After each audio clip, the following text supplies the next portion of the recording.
WordPress वरती website कशी create करायची ते शिकणार आहोत. आणि त्यासाठी आपण प्रथम आपलं गुगलचं पेज ओपन करणार आहोत. गुगल पेज वरती आपण वर्डप्रेस असं जर टाईप केलं तर आपल्याला आपली साईट क्रिएट करण्यासाठी अशा पद्धतीची स्क्रीन येते, जिथे आपण आपला पर्सनल वेबसाईट किंवा आपला ब्लॉग ओपन करणार आहोत.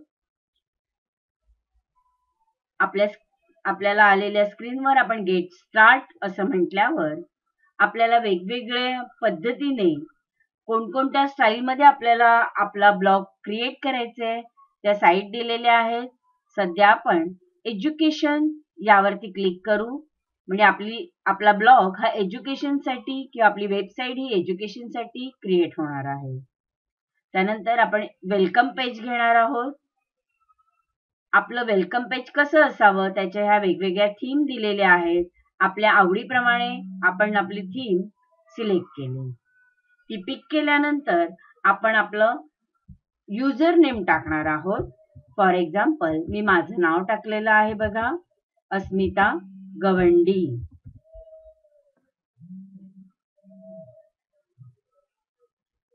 आणि मी सिलेक्ट केलं अस्मिता गवंडी wordpress.com फ्री मध्ये.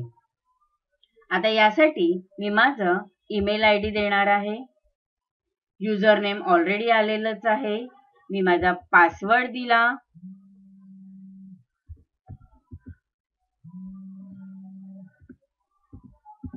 मी माझा पासवर्ड दिल्यानंतर मी क्रिएट ब्लॉग म्हटलं. आता माझा ब्लॉग क्रिएट होणार आहे. प्लीज वेट म्हटलं आहे त्यांनी, त्यामुळे आपण थोडं थांबलो आहोत आणि आपला ब्लॉग आपण क्रिएट करतो आहोत.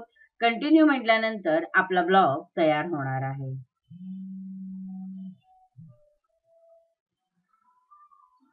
अशा पद्धतीचं पेज आपलं तयार होईल. आपण आता सध्या फ्री मध्ये घेणार आहोत. आपण आपल्या माय साईट वर जाणार आहोत. गॉट इट म्हणणार आहोत. डिसेंबर महिन्यातले आपल्या आज हा ब्लॉग तयार होतोय, त्यामुळे इथे रेकॉर्डिंग आलेलं आहे. आणि साईट टायटल आपल्याला द्यायचं आहे. आपण आपल्या साईटला टायटल देणार आहोत. बघा इथे साईट टायटल वरती मी क्लिक करते आहे आणि आपल्याला साईट टायटल चेंज करायचं आहे, कारण तिथे साईट टायटल म्हटलेलं आहे. आपले मेनू तयार होणार आहेत, अबाउट, कॉन्टॅक्ट, फर्स्ट ब्लॉग इत्यादी. ठीक आहे. आपण अशा पद्धतीने आपला ब्लॉग क्रिएट करू शकतो.